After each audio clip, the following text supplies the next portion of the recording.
Um homem chegou a um terreno completamente vazio. E a primeira coisa que fez não foi construir, mas apagar o pouco que restava. Nivelou o terreno, moveu colinas inteiras, arrancou árvores que nem sequer existiam ali, como se estivesse preparando o palco para algo que não pertencia àquele lugar. Durante anos, ninguém entendeu o que ele estava fazendo. Mas quando finalmente terminou, o que surgiu no meio do nada não parecia uma casa, parecia uma obsessão transformada em pedra. Dizem que quem a visitou não falou do luxo, nem do tamanho. Falou da sensação. Dado devicida blicafo. Dado devicida blicafo. De como cada cômodo parecia esconder algo. Como tudo era perfeito demais, calculado demais, como se não tivesse sido construída para ser habitada. E o mais perturbador não é o motivo da construção, mas o que aconteceu depois, quando não havia mais ninguém para morar lá. Durante décadas, o nome desta família esteve envolto em histórias exageradas, teorias repetidas sem provas e versões que transformaram seu legado em algo quase mítico. Fala-se de poder, dinheiro, influência global, mas quase ninguém para observar o que é mais visível, mais tangível, o que realmente permaneceu quando tudo o mais começou a mudar. Os edifícios, as casas, os lugares que eles ergueram como se o tempo não pudesse tocá-los. O homem por trás daquela primeira obra não era simplesmente rico. Era alguém que não precisava provar nada, até que algo o quebrou por dentro. E o que ele fez em seguida não foi se isolar, desaparecer ou reconstruir sua vida da maneira que todos esperavam. Ele fez algo muito mais estranho. Decidiu construir, mas não uma casa qualquer, não um refúgio, não um lar no sentido tradicional. O que ele ergueu foi uma declaração silenciosa, uma forma de controlar algo que ele não podia mais recuperar. E essa história é importante porque não é apenas a história de uma pessoa, é o início de algo muito maior. Uma cadeia de decisões que, ao longo do tempo, levou uma única família a preencher regiões inteiras com propriedades tão grandes, tão meticulosamente conservadas e tão cuidadosamente planejadas, que acabaram redefinindo a própria paisagem. Eles não estavam apenas comprando casas, estavam criando seu próprio território, uma espécie de mundo paralelo, onde tudo refletia sua visão. Mas é aqui que a história muda, porque esta não será uma história sobre contas bancárias, ou números impossíveis, ou teorias tentando explicar seu poder. Essa é a versão fácil, aquela que todos já ouviram. Esta é outra coisa. Esta é a história do que eles construíram e do que aconteceu depois. De casas que foram projetadas para durar séculos, mas acabaram vazias. De salões que outrora acolheram figuras históricas e que hoje permanecem silenciosos. De propriedades que outrora representavam controle absoluto e que, com o tempo, se tornaram impossíveis de manter. Porque o que ninguém menciona é que nem todos sobreviveram. Alguns foram abandonados, outros foram vendidos, outros simplesmente deixaram de ter lugar num mundo que já não precisava de demonstrar poder da mesma forma. E é aí que a história fica realmente interessante. Não se trata de como uma família construiu seu império, mas sim do que acontece quando esse império não precisa mais daquilo que o definiu. O que acontece quando lugares criados para impressionar, dominar, permanecer. Porque, no fim das contas, o que resta não é o dinheiro, nem os nomes, nem as lendas. O que resta são as estruturas. E alguns deles ainda estão lá, esperando, como se a qualquer momento alguém pudesse retornar. Embora, no fundo, todos saibam que isso não vai acontecer. Antes da mansão existir, antes dos jardins perfeitamente alinhados, antes dos corredores iluminados como se desafiassem o tempo, havia apenas silêncio. E naquele silêncio, um homem que já não era o mesmo. Ferdinando nem sempre foi assim. Durante anos, sua vida seguiu um curso previsível, até mesmo pacífico.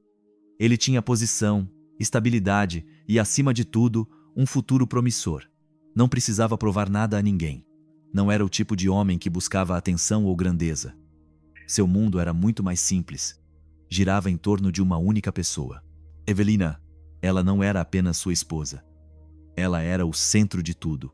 A razão pela qual seus dias tinham forma, a razão pela qual o tempo parecia avançar com propósito, Juntos, eles haviam imaginado uma vida tranquila, longe de excessos desnecessários. Uma casa na cidade, uma rotina estável, talvez um filho. Nada extraordinário, mas o suficiente. Até que tudo parou. O dia 7 de dezembro de 1866 não parecia trágico à primeira vista.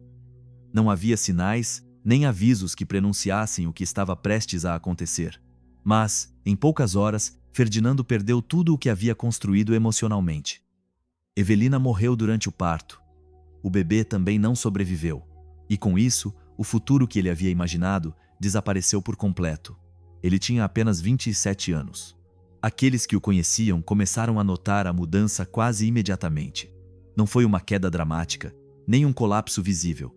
Era algo mais perturbador, uma ausência. Ferdinando continuou a frequentar reuniões, continuou a viajar, continuou a cumprir todas as obrigações sociais que se esperavam dele. Sorria quando devia, falava quando necessário, mas algo já não estava lá. Era como observar alguém se mover sem estar realmente presente. Os anos se passaram assim. Anos em que sua vida vagou sem rumo, como se estivesse preso em uma rotina sem sentido.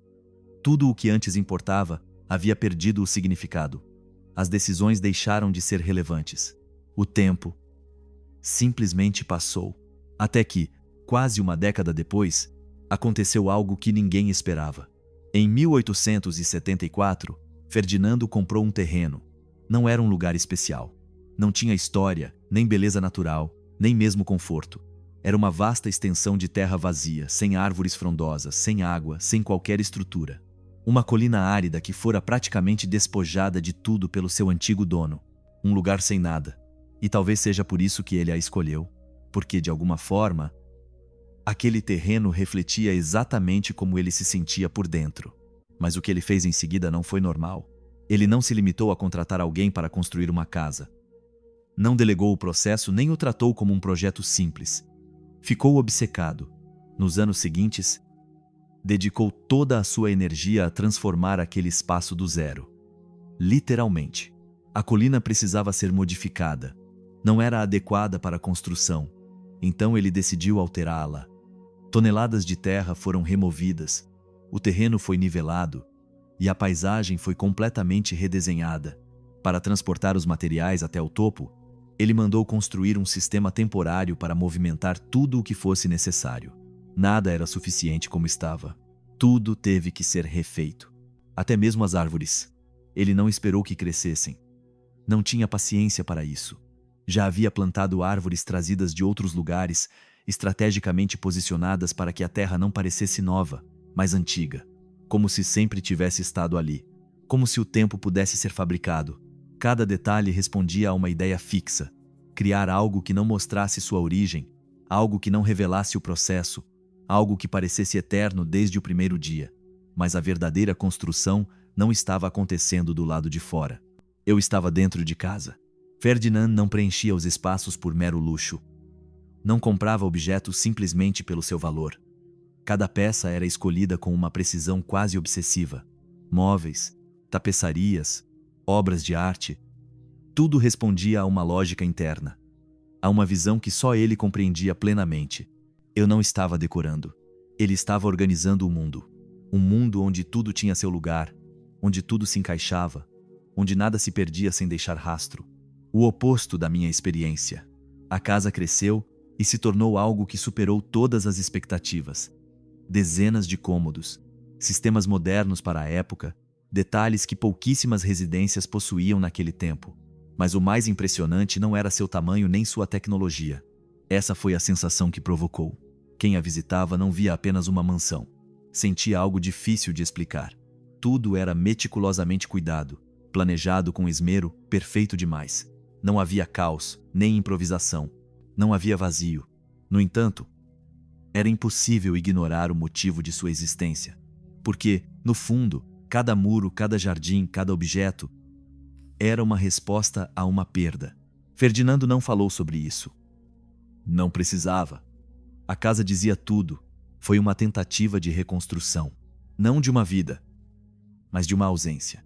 E o mais perturbador de tudo é que, à medida que o trabalho progredia, algo parecia ficar cada vez mais claro. Não importa o tamanho que fosse. Não importa o quão perfeito se tornasse, nunca seria suficiente. Porque existem coisas que não podem ser substituídas. E quando você tenta fazer isso, o que você constrói não é um lar. É uma lembrança constante do que já não existe. Muito antes das mansões, dos jardins extravagantes e dos salões projetados para impressionar reis, a história desta família começa num lugar onde nada disso parecia possível. Não havia luxo, espaço ou liberdade. Apenas uma rua estreita, fechada por portões trancados todas as noites, onde milhares de pessoas viviam amontoadas, num espaço que mal as comportava.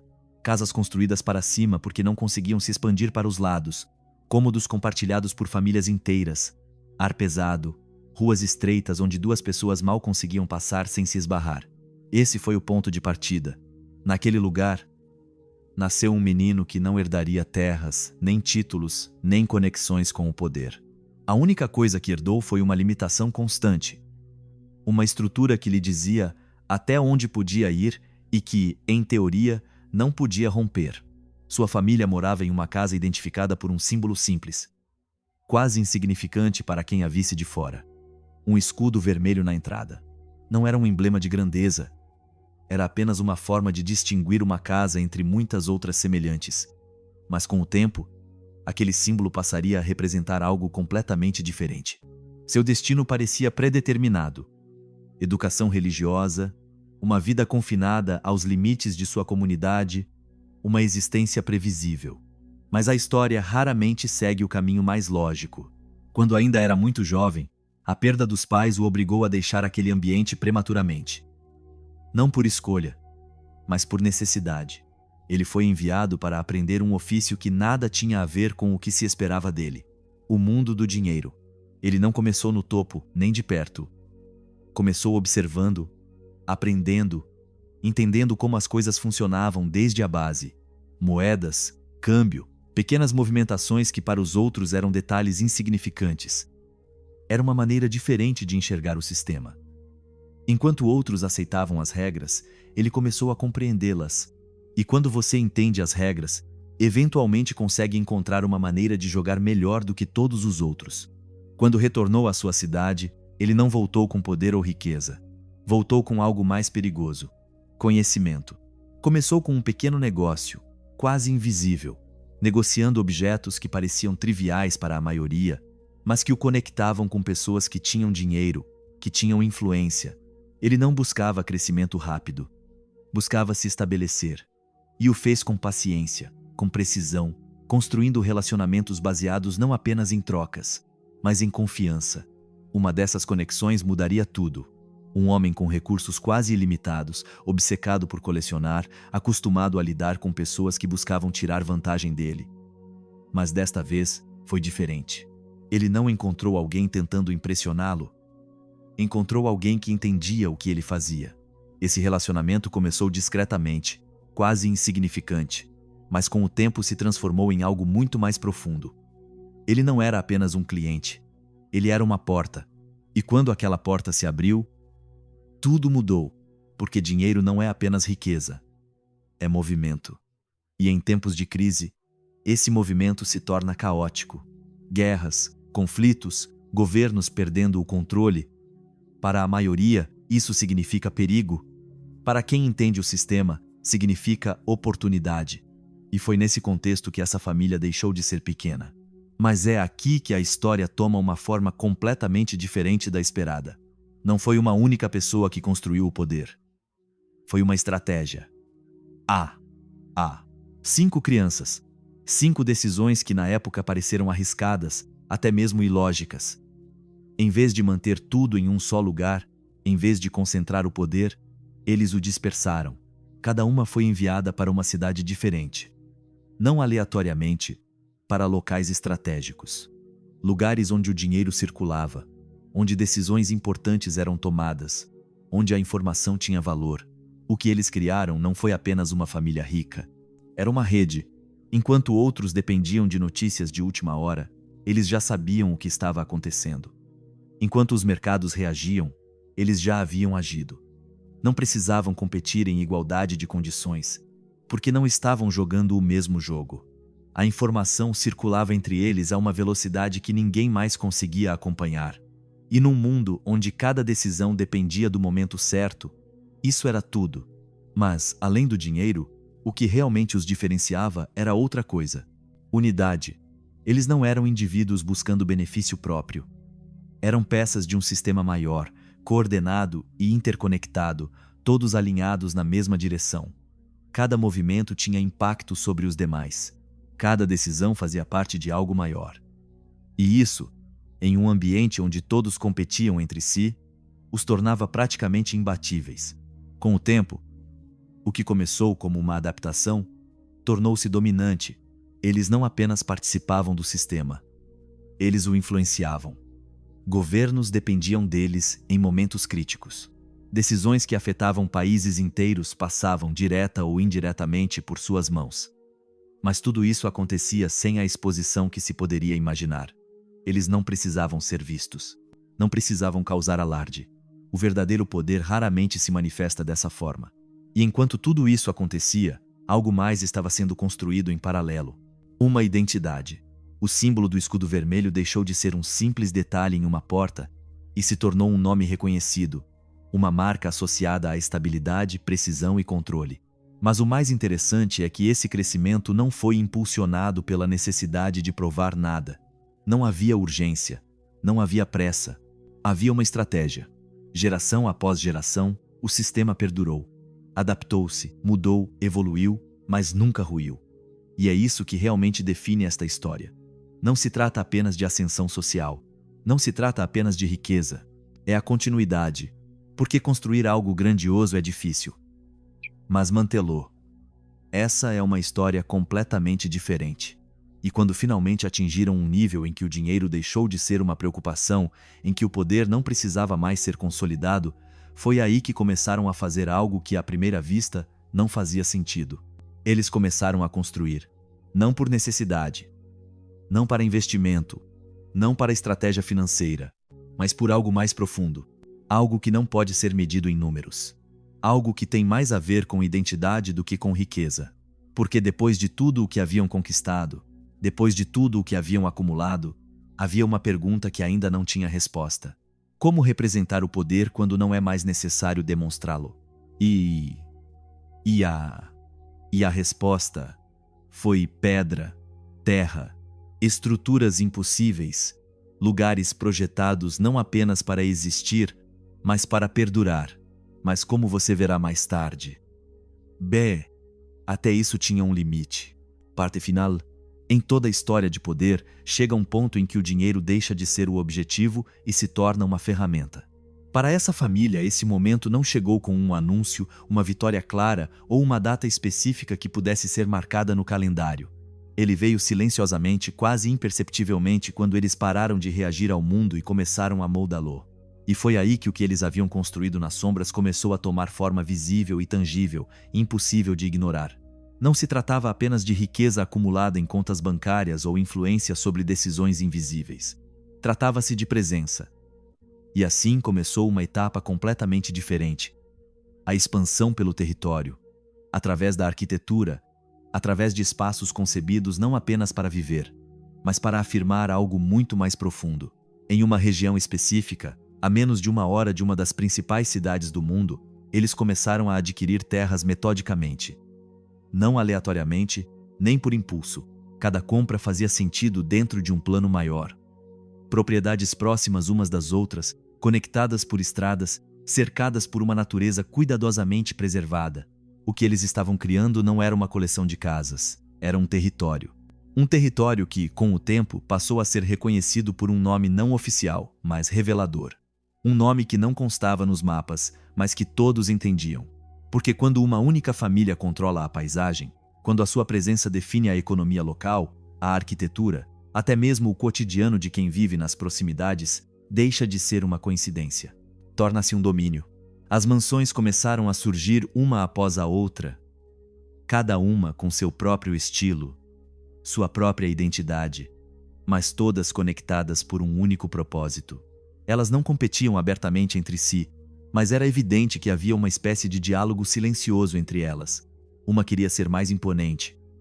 outra, mais refinada, outra, mais inovadora, mas todas compartilhavam algo em comum. Foram projetadas para impressionar até mesmo aqueles que pensavam já ter visto de tudo. Não eram casas práticas. Não eram funcionais no sentido do dia a dia. Eram declarações. Salas que pareciam se estender infinitamente, tetos que nos obrigavam a olhar para cima, detalhes trazidos de diferentes partes do mundo, integrados de uma forma que parecia natural, embora nada daquilo fosse. Cada elemento estava ali por um motivo, mesmo que esse motivo nem sempre fosse óbvio. E o mais interessante é que, embora parecessem excessivos, nunca davam a sensação de caos. Havia controle. Controle absoluto sobre o espaço, sobre a estética, sobre a experiência de quem quer que entre. Mas o poder não se constrói apenas com base no que é visível. Enquanto essas estruturas estavam sendo construídas, algo igualmente importante acontecia em paralelo. Decisões que afetavam países inteiros, economias inteiras, começavam a se cruzar com os interesses dessa família de uma forma cada vez mais direta. Não porque buscassem destaque político, mas porque sua posição tornava isso inevitável. Em tempos em que os governos precisavam agir rapidamente, quando o tempo era mais valioso do que qualquer protocolo, eles surgiram como uma solução, não como figuras públicas, não como líderes visíveis, mas como uma presença constante por trás de decisões críticas. Sua capacidade de mobilizar recursos, de conectar pontos que outros não conseguiam, os colocou em uma posição em que a influência não precisava ser declarada. Simplesmente existia. Um dos exemplos mais claros desse tipo de poder ocorreu num momento em que o equilíbrio de poder entre as nações estava em jogo. Uma decisão precisava ser tomada rapidamente, sem o processo usual, sem o apoio imediato das estruturas tradicionais. Foi uma operação grande e arriscada, impossível de executar em circunstâncias normais. E, no entanto, foi realizada. Não porque o sistema o permitisse, mas porque alguém tinha a capacidade de torná-lo possível. Esse tipo de intervenção não era exceção. Fazia parte de como o poder realmente funciona quando atinge um certo nível. Nem sempre se trata de governar. Às vezes, trata-se de permitir que outros governem, mas sob condições que permitam influência. E enquanto tudo isso acontecia, as mansões continuavam a crescer, mas eles não estavam apenas aumentando em número. Elas ganharam significado, porque deixaram de ser simplesmente lugares para morar ou se divertir. Tornaram-se palcos onde o poder se manifestava indiretamente. Reuniões, visitas, acordos que nunca foram documentados publicamente, tudo acontecia nesses espaços. Protegia conversas, decisões, momentos que não deveriam ser vistos. E, no entanto, havia algo mais. Algo que estava começando a mudar a natureza de tudo isso. Porque o poder, quando se expande demais, começa a encontrar forças que não consegue controlar totalmente. Guerras, conflitos globais, mudanças na estrutura mundial, eventos que não respondem a uma única vontade, por maior que seja. E aquelas mansões que haviam sido projetadas para durar, começaram a enfrentar uma realidade diferente. Algumas foram ocupadas, não por escolha, mas por necessidade. Espaços que antes eram privados e exclusivos assumiram funções completamente diferentes. Outros foram transformados, adaptados a contextos que seus criadores jamais imaginaram. E, em alguns casos, o que havia sido cuidadosamente construído ao longo de anos foi desmantelado em questão de dias. Nem sempre com destruição visível. Às vezes com algo mais tranquilo. Abandono. O que antes era cheio de vida, movimento e intenção, começou a parecer vazio. Não porque tivesse perdido o valor, mas porque o mundo ao seu redor havia mudado. As prioridades eram outras. As formas de demonstrar poder já não eram as mesmas. E manter tudo isso deixou de fazer sentido. Mas é aqui que a história fica ainda mais interessante. Porque mesmo em meio a essas mudanças, mesmo quando parecia que tudo o que havia sido construído estava perdendo seu propósito original, a família não desapareceu. Ele se adaptou, como sempre fazia. Algumas propriedades foram entregues, outras vendidas, e outras ainda transformadas em algo completamente diferente. O que antes era um símbolo de controle absoluto tornou-se parte de algo mais amplo, mais acessível, mais integrado a um mundo que já não operava sob as mesmas regras. Mas isso não significa que a energia desapareceu. Simplesmente mudou de forma. E enquanto o mundo seguia em frente, Novas estruturas substituíam as antigas e a história continuava seu curso. Perguntas permaneciam sem resposta. E quanto aos lugares que foram projetados para representar algo que não existe mais da mesma forma? O que acontece quando o símbolo sobrevive? Mas o contexto que lhe dava significado desaparece? Porque, embora muitas dessas mansões ainda estejam de pé, embora algumas tenham sido restauradas, visitadas, reutilizadas, há algo que não pode ser recuperado. A intenção original. E é aí, exatamente nesse ponto, que a história começa a tomar um rumo muito mais sombrio. Essa mudança não acontece de repente. Não há um momento exato em que tudo desmorona, nenhuma cena clara que marque o início da transformação. É algo mais sutil. É como se, pouco a pouco, o significado de tudo o que foi construído começasse a se dissolver, como se as estruturas permanecessem intactas. Mas o que elas representam começasse a desaparecer sem que ninguém pudesse impedir. Porque durante anos, aquelas mansões não foram apenas lugares físicos, eram símbolos vivos, espaços onde o poder era exercido, onde a presença da família não precisava de explicação. Simplesmente estar lá bastava para entender. Mas, com o passar do tempo, algo começou a dar errado nessa equação. Não nas paredes, não nos jardins, não nos objetos, mas no contexto. O mundo nunca mais foi o mesmo. As regras que permitiam esse tipo de domínio começaram a mudar. As estruturas sociais se transformaram, as economias evoluíram, e o que antes era entendido como poder deixou de ter a mesma forma. Não bastava mais possuir terras, construir estruturas imponentes ou mesmo influenciar decisões importantes nos bastidores. O novo mundo se movia de forma diferente, mais rápido, mais instável e mais difícil de controlar com os métodos antigos. E então algo inevitável aconteceu. As casas começaram a ficar para trás. Não imediatamente, não de forma óbvia. No início, eram pequenas mudanças, cômodos menos utilizados, áreas que não recebiam mais o mesmo cuidado obsessivo de antes. Detalhes quase imperceptíveis, mas que acumulados começaram a criar uma sensação diferente. Como se o tempo que antes estava contido naqueles espaços finalmente tivesse encontrado uma maneira de entrar. Algumas propriedades foram adaptadas, transformadas em instituições, espaços públicos, lugares com funções completamente diferentes daquelas para as quais haviam sido projetadas. E embora isso as tenha mantido vivas em aparência, algo essencial se perdeu no processo, porque elas não eram mais o que haviam sido. Eles eram algo extraordinário. Outros, porém, não tiveram tanta sorte. Estavam suspensos numa espécie de limbo, valiosos demais para desaparecerem, mas caros demais, complexos demais, desconectados demais do presente para continuarem sendo usados da mesma forma. Lugares que pareciam estar à espera de algo, mas sem saber exatamente o que. E é nesses espaços que a sensação muda completamente. Porque quando uma casa deixa de cumprir sua função, quando não há mais uma intenção clara por trás de sua existência, o que resta não é simplesmente o vazio. É uma espécie de eco, uma presença silenciosa que não pode ser vista, mas que é sentida em cada canto, em cada corredor, em cada cômodo que um dia foi cheio de vida. Não se trata de abandono no sentido tradicional. É algo mais perturbador. É a permanência sem significado. Imagine por um instante. Salas projetadas para receber dignitários que jamais retornarão. Mesas postas para conversas que nunca acontecerão. Janelas com vista para jardins perfeitamente alinhados, mas sem ninguém realmente os observando. Tudo permanece em seu lugar. Tudo parece intocado, mas nada cumpre o propósito para o qual foi criado. E isso cria uma sensação difícil de explicar, porque não se trata de uma ruína, não se trata de destruição. É mais como uma pausa que nunca termina.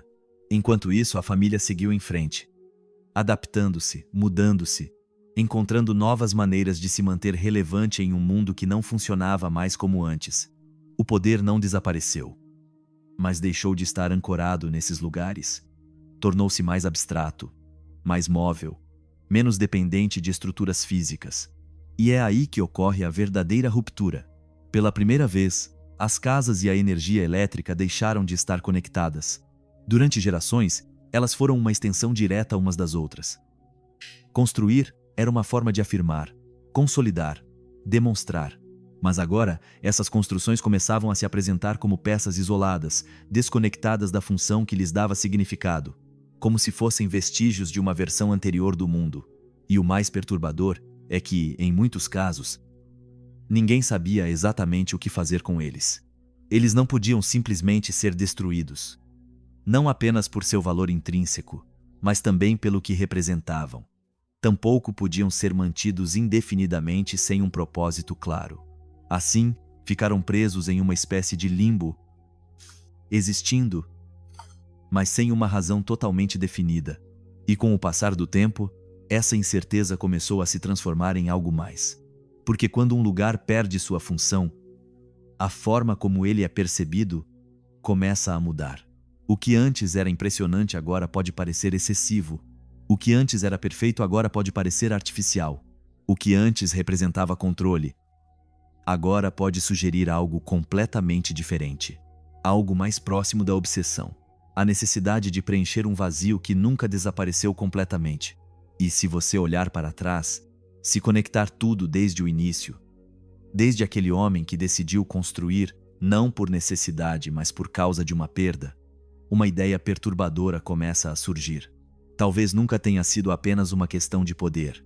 Talvez tudo isso, cada mansão, cada expansão, cada decisão, fosse, no fundo, uma forma de reagir a algo que não tinha solução. Algo que não podia ser comprado, construído ou controlado. E agora, com muitas dessas estruturas ainda de pé, mas sem a mesma função, essa questão permanece. Suspensa no tempo, vagando por corredores vazios, refletindo sobre superfícies perfeitamente preservadas. Uma pergunta que ninguém responde diretamente, mas que se sente em cada um desses lugares. E se nunca fosse suficiente, por muito tempo a imagem foi impecável. Mansões intocadas, jardins meticulosamente cuidados, interiores onde nada estava fora do lugar, tudo parecia projetado para resistir ao teste do tempo, como se esses edifícios tivessem sido concebidos não apenas para durar, mas para jamais falhar. E, no entanto, o que ninguém via ou o que ninguém queria ver era que essa perfeição tinha um preço que, mais cedo ou mais tarde, se tornaria insuportável. O declínio não começou com uma queda dramática. Não houve uma noite em que tudo desabou, nem um único evento que marcou o início do fim. Foi mais lento, mais silencioso, mais perturbador, porque a primeira coisa que começou a desaparecer não foram as casas, foi a necessidade delas. Maina, por gerações, essas propriedades foram essenciais, não apenas como espaços físicos, mas como ferramentas de representação, conexão e poder. E com essa mudança, manter uma rede de mansões enormes, caras e dispersas, deixou de fazer sentido. Elas não eram mais necessárias para provar nada. Não eram mais o centro da tomada de decisões. Não eram mais o palco onde eventos importantes aconteciam. E quando algo deixa de ser necessário, começa a se tornar um fardo. A princípio, os sinais foram sutis. Algumas casas de repouso abriram por períodos mais curtos a cada ano. Outras começaram a fechar por períodos mais longos. O número de funcionários foi reduzido. O cuidado, embora ainda presente, não tinha a mesma intensidade obsessiva de antes. Tudo continuava a funcionar, mas com menos energia, como se o sistema estivesse entrando em uma espécie de inércia. Mas a inércia não dura para sempre. A manutenção dessas propriedades exigia um nível de recursos difícil de justificar em um mundo onde o poder já não dependia delas. Telhados que precisavam de reparos constantes, jardins que exigiam trabalho contínuo, estruturas que, embora majestosas, eram frágeis em sua complexidade. Cada detalhe que antes era um símbolo de grandeza, agora se tornava uma responsabilidade. E então começaram as decisões difíceis. Algumas propriedades foram doadas. Outras foram entregues a instituições.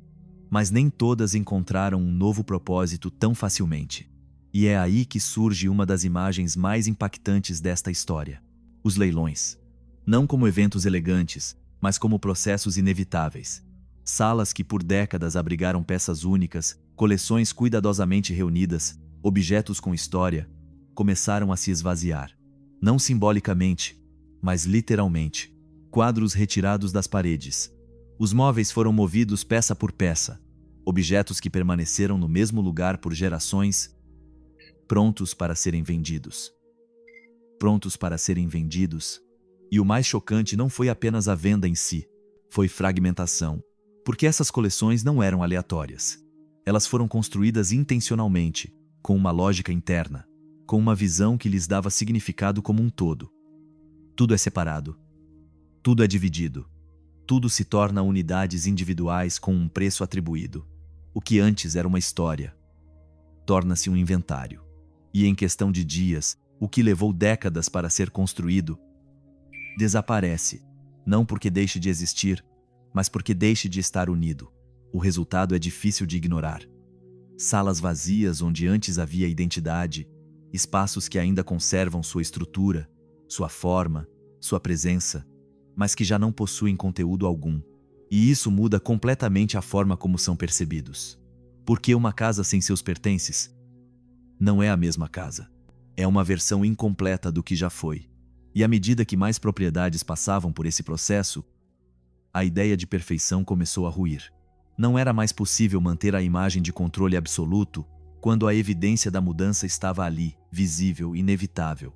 Sim, algumas casas encontraram novas utilidades, mas mesmo nesses casos, a transformação envolveu uma perda. Converter um espaço projetado para um propósito específico em algo completamente diferente sempre deixa uma marca. Algo se adapta, mas algo mais se quebra. Outras propriedades não tiveram essa transição. Estavam fechados. Não abandonados no sentido clássico, mas desconectados. Lugares onde o tempo continuava a passar, mas sem a presença constante que outrora os definia. E com o tempo, essa ausência começou a se tornar perceptível. Não imediatamente, mas gradualmente. Pequenos sinais no início. Um detalhe que deixa de ser mantido. Uma área que está começando a se deteriorar. Um espaço que já não é visitado com tanta frequência. E então, pouco a pouco, esses sinais se acumulam. A perfeição não desaparece da noite para o dia. Ela se desgasta com o tempo.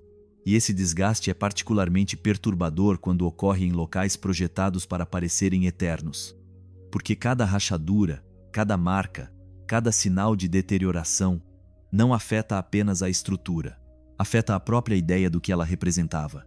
É como ver algo que supostamente era intocável começar a falhar. E isso muda completamente a percepção. O que antes inspirava admiração agora pode causar desconforto. O que antes parecia sólido agora revela sua fragilidade. E, mais importante, o que antes transmitia controle agora sugere o oposto. Porque o controle, quando perdido, não desaparece silenciosamente. Deixa rastros. Em alguns casos, a deterioração foi contida. Restaurações, intervenções, tentativas de devolver as casas ao seu estado original. Mas mesmo essas ações têm seus limites. Não se pode restaurar o contexto. Não se pode reconstruir a intenção com que algo foi criado. A forma pode ser reparada, mas não o significado. E é aí que essa história se distancia completamente da imagem inicial. Porque já não estamos falando de grandeza, poder ou domínio. Estamos vendo o que resta quando tudo isso muda, quando as estruturas sobrevivem. Mas o mundo que lhes dava significado desaparece. E nesse ponto, o que resta não é uma versão reduzida do que já foi. É algo completamente diferente. É mais uma pergunta do que uma resposta. Porque ao percorrer esses espaços, observando o que resta e o que já não existe, é impossível não notar uma sensação recorrente. Uma sensação de excesso, ter ido longe demais, tendo construído mais do que poderia ser sustentado ao longo do tempo. E esse sentimento não vem de fora. Isso vem da própria história, de tudo que levou a esse ponto.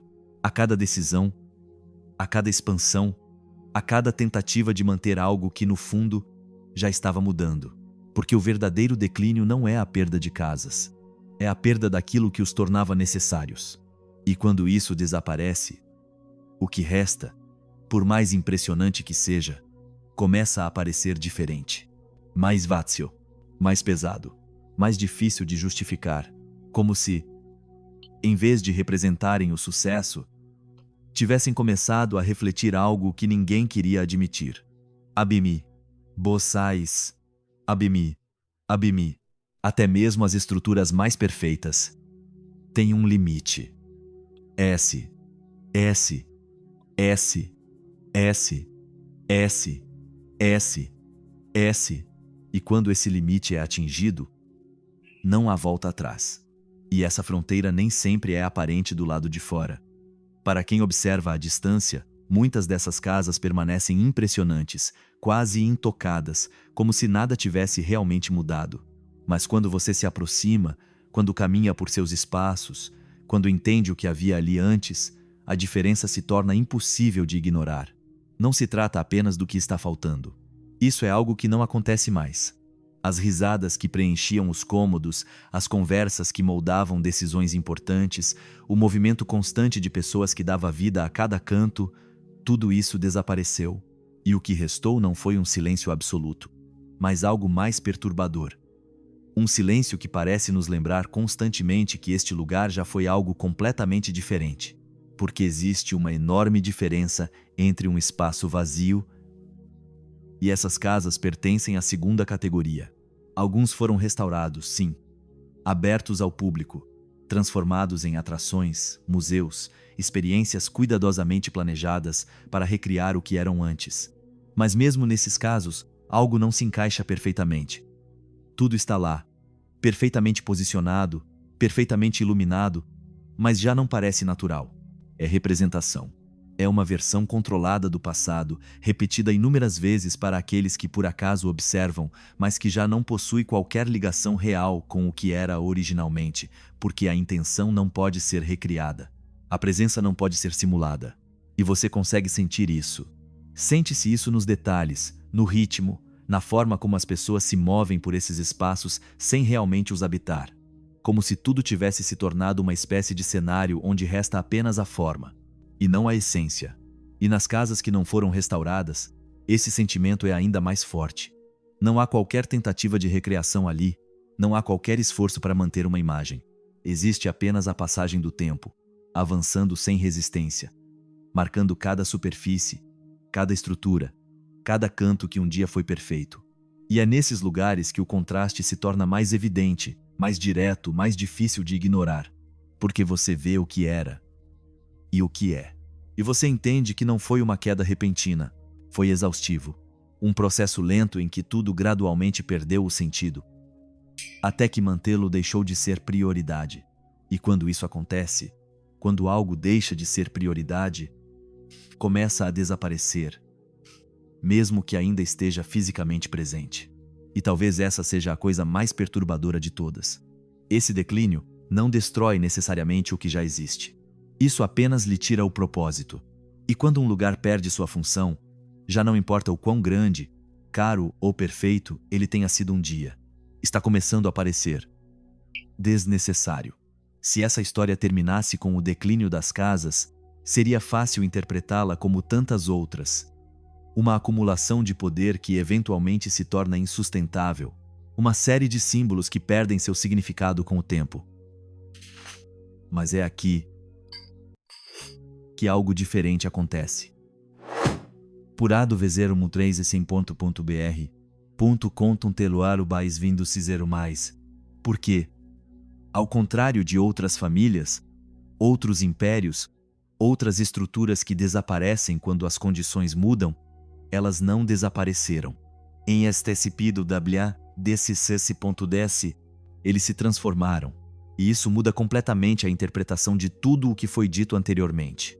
Porque, embora as mansões se esvaziassem, os objetos se dispersassem e os espaços perdessem sua função original, o núcleo que tornara tudo possível permanecia intacto, não na forma visível, não na arquitetura, não na paisagem, mas em algo muito mais difícil de corroer, a estrutura interna que haviam construído desde o princípio.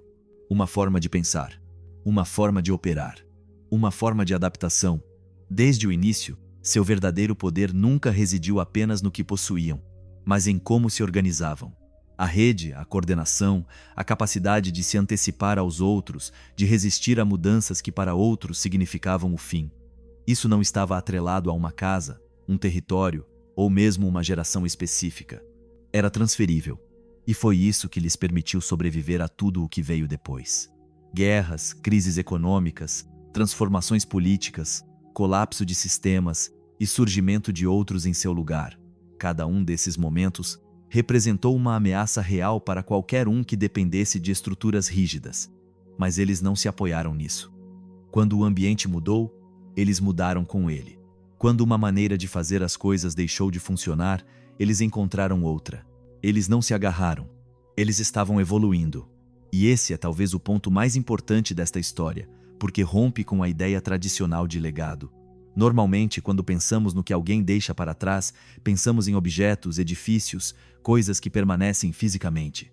Mas aqui o mais importante não era o que foi construído, mas sim o que foi mantido em movimento. As casas eram um palco, uma manifestação de um momento específico, de uma maneira particular de entender o poder, de uma necessidade de ocupar espaço, de se tornarem visíveis em um mundo que operava sob certas regras. Mas quando essas regras mudaram, eles não se apegaram a elas. Eles os deixaram para trás. E isso é algo que poucas estruturas de poder conseguem fazer. Porque existe uma tendência natural a proteger o que foi construído, a preservá-lo mesmo quando já não faz sentido, a tentar mantê-lo vivo mesmo que o contexto tenha desaparecido. Mas aqui aconteceu o oposto. Quando as mansões deixaram de ser essenciais, deixaram de ser o centro, o acervo foi transferido para outro local, para formas menos visíveis e mais abstratas, mas igualmente eficazes. E isso explica por que, apesar de tudo o que foi perdido, tudo o que mudou, tudo o que não existe mais como antes, o nome ainda tem peso. Não por nostalgia, não por história, não pelo que já foi, mas pelo que ainda é capaz de fazer. Porque o verdadeiro legado não é aquilo que permanece intacto, é aquilo que pode ser adaptado sem perder a sua essência. Nesse sentido, o que eles deixaram não foram apenas propriedades, coleções ou espaços que hoje são visitados como testemunhas de outra época. Eles deixaram uma forma de compreender o poder que não depende de uma única expressão, que não se limita a uma única estratégia, que não se rompe quando o mundo muda. Uma forma que pode ser movida, transformada, reaparecer em contextos completamente diferentes e continuar a funcionar. E é isso que faz com que esta história não seja simplesmente sobre o passado, mas trata-se mais de continuidade. Porque, embora muitas das coisas que construíram tenham ficado para trás, o que realmente definia a família nunca esteve completamente ligado a ela. As casas podiam desaparecer, transformar-se ou perder sua função, mas o sistema que lhes permitia existir permanecia intacto, silencioso, menos visível, mas presente. E isso gera uma sensação peculiar quando se olha para tudo junto. Porque no fim, quando se olha para o que restou, quando se conecta a origem com a ascensão, a expansão, o declínio, compreende-se que nada disso foi o fim de nada. Foram apenas fases, manifestações de algo que não precisava permanecer o mesmo para continuar existindo. E talvez seja aí que resida a verdadeira diferença. Não naquilo que eles construíram, mas naquilo que eles nunca deixaram de ser capazes de fazer. Há algo profundamente perturbador em lugares que sobrevivem ao seu propósito original. Não porque estejam em ruínas, nem porque tenham sido destruídos, mas porque permanecem intactos, porém desconectados daquilo que um dia lhes deu significado. As mansões não desapareceram. Ainda estão de pé, muitas restauradas, outras com novas funções, algumas simplesmente congeladas no tempo. Mas se você as observar atentamente, se deixar de vê-las como objetos isolados e as compreender dentro de sua história, é impossível não perceber que elas não são mais o que eram. Porque essas casas nunca foram apenas casas. Eram respostas. Respostas a uma época, a uma necessidade, a uma forma específica de compreender o poder, a identidade e a permanência. Foram construídas para dizer algo, para ocupar não apenas um espaço físico, mas também simbólico. Uma forma de demonstrar que a origem já não importava, que o limite tinha sido ultrapassado, que o que antes parecia impossível agora era real. Mas o tempo não discute com os edifícios. Ele passa por eles. E nesse processo, tudo o que parecia fixo começa a mudar. Não visivelmente, não com um colapso óbvio, mas com algo muito mais silencioso. O significado se transforma. A função se dilui. O que antes era central torna-se secundário. E o que antes parecia indispensável deixa de sê-lo. Hoje, muitas dessas casas recebem visitantes. As pessoas percorrem os mesmos corredores, observam os mesmos objetos, passeiam pelos mesmos jardins, mas fazem isso a partir de uma distância que não pode ser eliminada, porque não estão vivenciando aquele espaço, estão interpretando-o, estão vendo uma versão congelada de algo que já não existe. E isso cria uma sensação estranha, como se tudo estivesse ali, mas ao mesmo tempo não estivesse, como se cada cômodo fosse uma espécie de eco, uma repetição sem origem, uma representação de algo que um dia foi real, mas que não pode mais ser totalmente recuperado, porque o contexto não pode ser trazido de volta. A intenção não pode ser reconstruída. O momento exato em que tudo fazia sentido não pode ser revivido. E sem esse sentido, as estruturas mudam, não fisicamente, mas no que elas transmitem. O que antes era imponente agora é apenas observado. O que antes era dominado agora é estudado. O que antes era inacessível agora está acessível. E nessa mudança, há algo que nem sempre é dito em voz alta, mas que está presente em cada detalhe. O poder que deu origem a tudo isso não precisa mais se expressar dessa maneira, porque o poder não desapareceu, transformou-se. Já não depende de terrenos visíveis, edifícios imponentes ou salões concebidos para impressionar. Tornou-se mais discreta, mais abstrata, mais difícil de definir com precisão. Move-se de forma diferente, opera em outros espaços e responde a regras diferentes. E, nesse processo, deixou para trás muitas das formas que outrora a definiam. As casas permaneceram como testemunhas, como estruturas que ainda sustentam uma história, mas que já não participam ativamente dela. E isso nos leva a uma ideia desconfortável, mas inevitável. Nada do que é construído permanece exatamente como foi planejado. Não importa o dinheiro, não importa a precisão, não importa o nível de controle exercido em sua criação. Tudo, absolutamente tudo, acaba sendo reinterpretado pelo tempo. As intenções se transformam, os significados mudam, os contextos desaparecem, e o que resta é outra coisa. Algo que pode parecer semelhante por fora, mas que é essencialmente diferente. Se você voltar ao início desta história, a aquele homem que decidiu construir não por necessidade, mas por causa de uma perda, tudo começa a fazer sentido de outra forma. Porque o que ele fez não foi apenas construir uma casa. Foi tentar consertar algo que ele não conseguia reter. Foi tentar dar forma a um vazio, conter algo que por sua própria natureza não pode ser contido. E talvez essa seja a chave para tudo. Porque o que veio a seguir, a expansão, as mansões, o território, o domínio, pode ser entendido como uma extensão dessa mesma ideia. Uma acumulação progressiva de estruturas que, em sua essência, buscavam a mesma coisa: permanência, controle, estabilidade. Mas o tempo não responde a essas intenções. O tempo transforma. E ao fazer isso, revela algo que normalmente passa despercebido. Até mesmo as coisas mais sólidas são temporárias em seu significado. Sim, as mansões ainda estão de pé. Algumas brilham, outras deterioram-se, outras se adaptam, mas nenhuma cumpre exatamente a função para a qual foi criada. Nenhuma consegue replicar o momento em que fazia sentido existir daquela maneira. E isso não é um defeito, é uma consequência. Porque tudo que depende de um contexto muda quando esse contexto desaparece. E então, a questão deixa de ser o que aconteceu com aquelas casas. A verdadeira questão é outra. O que acontece com aquilo que representam, quando já não é necessário representá-lo? Talvez seja por isso que, ao visitar esses lugares, um sentimento se repete. Não é exatamente tristeza, nem nostalgia no sentido clássico. É algo mais difícil de definir. Uma mistura de admiração e distanciamento, como se estivéssemos observando algo que entendemos, mas que já não nos pertence inteiramente. Como se estivéssemos diante de uma versão anterior do mundo. Uma versão em que o poder precisava ocupar espaço, ser visível, ser construído em pedra para ser reconhecido. E agora, em contraste, vivemos numa realidade em que muitas dessas demonstrações já não são necessárias. Mas isso não significa que eles fossem irrelevantes. Pelo contrário, eles foram essenciais para chegarmos até aqui. Cada uma dessas estruturas, cada decisão, cada expansão, faz parte de um processo maior. Porque o que muda não é a existência do poder, mas a forma como ele se expressa. Por quê? E é isso que faz com que esta história não tenha um final no sentido tradicional. Não há um desfecho definitivo. Não existe um ponto final. O que existe é uma continuidade silenciosa.